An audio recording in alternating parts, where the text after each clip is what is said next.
In this video, I want to share with you something that helped me with that guilty feeling of, overeating on the holidays or the weekends or when you go out. And I'm going to show you how I overcame that because I'm someone who used to struggle with obesity and I used to struggle with massive eating disorders. I used to punish myself and I'd be in this guilt cycle every time I overate. And I want to show you how I overcame that. I promise this video will change your life if that's something that you're currently struggling with. If you go out on the weekends and then you feel really guilty about it, and so then you restrict yourself and you starve yourself, put yourself through a bunch of exercises to like punish yourself. I used to do that a ton, and I wish I would have seen this video about 10 years ago because it really would have helped me out with that. And so I don't want you to struggle with that. So if you can stick around for the next couple minutes, I'm just going to share you the things that I've learned over the last 10 years that have now basically repaired that relationship that I have with food so that I don't punish myself when I go out. And I'm going to share that with you. But my backstory, I was obese from the age of 12 to 14. This is me here on the left around that age.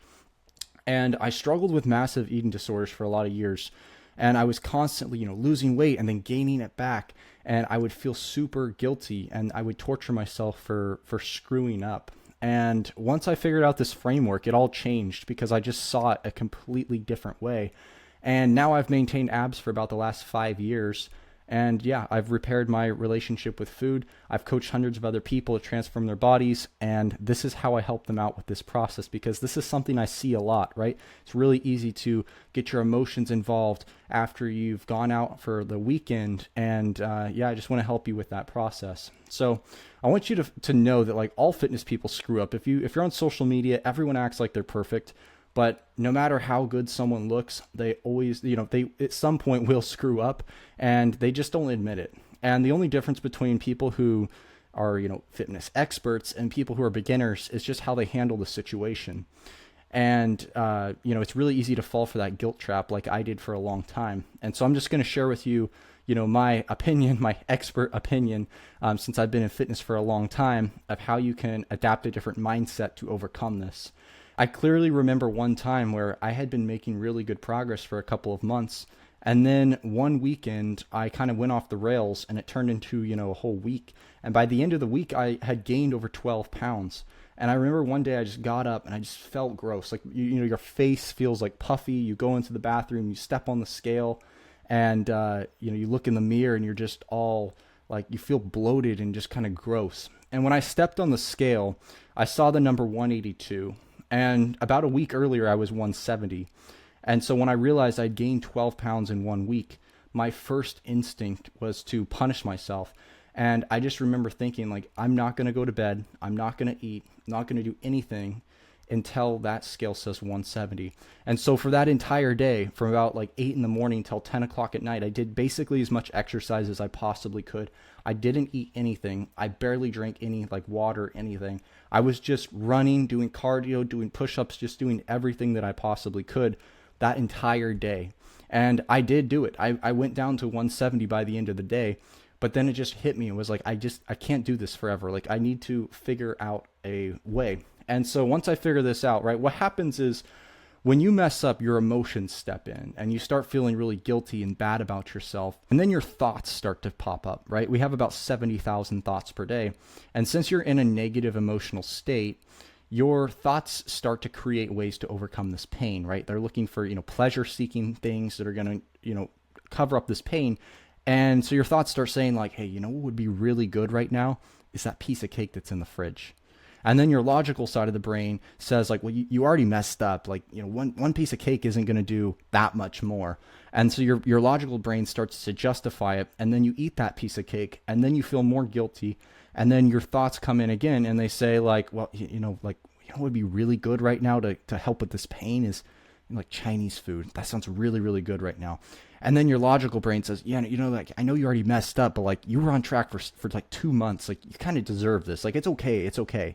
And you start having this battle in your mind where all of a sudden you get sent down this whole, landslide of binge eating. And it just leads to more guilt and more guilt and more guilt. And the faster you can get back on track, the faster it won't matter. So the faster you can just snap right back into things, the faster it won't matter. And here's why. And I want to show you math and numbers because I hear a lot of people in the industry, and they talk about, like thoughts and feelings and all this stuff. Just want to show you the math so that you can realize how ridiculous it is to even feel guilty in the first place. And so I want to give this example, right? Let's say that you're trying to lose weight and your body burns about 2,000 calories per day.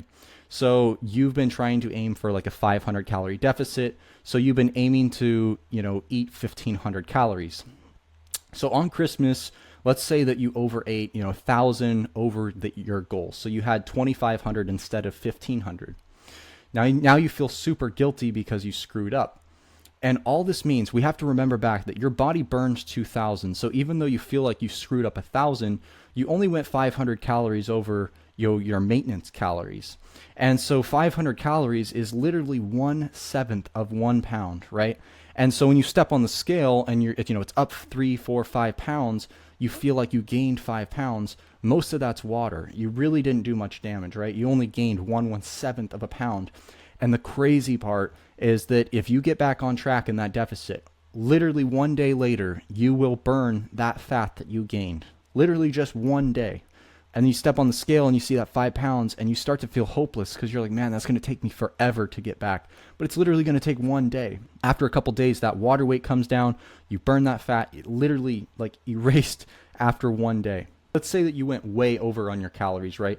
Let's say that you ate 3,500 calories, which is 2,000 more than your goal was, right? So you went 1,500 over what your maintenance was. Means that literally after 3 days, right? If you just go back to your old plan, 3 days later, you've burned all that fat that you thought you gained.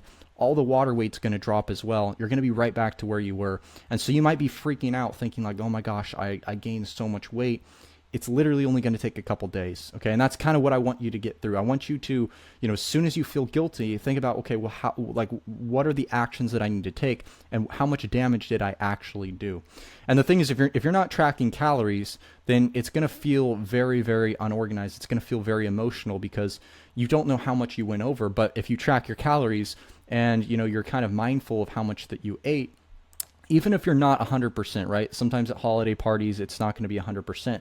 But if you can get in a rough ballpark of like, I went 2,000 calories over, having that number can really, you can start to see the math and realize like, hey, it's only going to take me a couple days back on track to be back to where I was, right? And then it's just all, crushing your goals from there. And so the problem is the guilt trap. And the guilt trap is when, one day turns into 2 and 2 turns into 3 and 3 turns into 4 and you go down this whole spiral, right? And so the best thing that you can do, step number 1 is to forgive yourself and just forget about it. Like literally just tell yourself like, I messed up. It's okay. I'm not going to let this tear down my goals. Because the only thing that you can do is control the present, not the present and the future, not the past. Okay, so you don't want to sit there thinking about how bad you messed up because it's going to get you into a bad state of mind. You want to get into a winner state of mind, and you want to say, you know what, I messed up because I'm human, and literally all humans do this. All humans make mistakes, but this human right here is going to get back on track, and I'm going to crush my goals from here on out. And having that mindset to step 2, which is get back on track, get motivated, listen to some music, get hyped up again, and just start like crushing your goals again. Because 6 months from now, right, a year from now, you're not even going to remember that you messed up. But if 6 months from now, it's turned into 6 months of overeating and completely falling off track and getting rid of your goals, then yeah, you are going to remember back to when that time, when that happened, right? And so 1 to 3 days is where you're going to be back to where you were, and you're going to be continuing that progress exactly where you left off. And so this chart right here, this little diagram, I want you to think about this. You can also screenshot this as well. But here's your 2 options, right? And this is the trap. This is the guilt trap. You overeat, you feel really guilty, then you overeat more, and then you feel more guilty. And so you overeat, and you just keep going in this cycle, right? Option 2, you overeat, you forgive yourself, and then you instantly get back on track. And then 1 to 3 days later, you're crushing your goals again and you're making progress. You're hitting those all-time, new lows on the scale, right? If you're trying to lose weight, you're starting to see that number even lower than before, you got off track. And so that's just kind of the mindset and framework that I go through whenever I get off track to remind myself like it's okay. And the only thing that matters is what I do from here, not from, what I did in the past. And you have to just remember to forgive yourself and just focus on the future and stay on track. But I hope this video helped you. And yeah, if this is something that you've been struggling with, leave a comment and let me know. If you have questions, yeah, leave a comment. I would appreciate also if you can share this with a friend. If you know someone who's struggling with this, I want to help as many people as possible. And this is something that like literally took me years to figure out. And so I don't want you to suffer in silence. I don't want your friends to suffer in silence. And if you know someone who's kind of going through this, maybe you could show them this video. That way it could help them out. But other than that, guys, I'll see you in the next video. Thanks.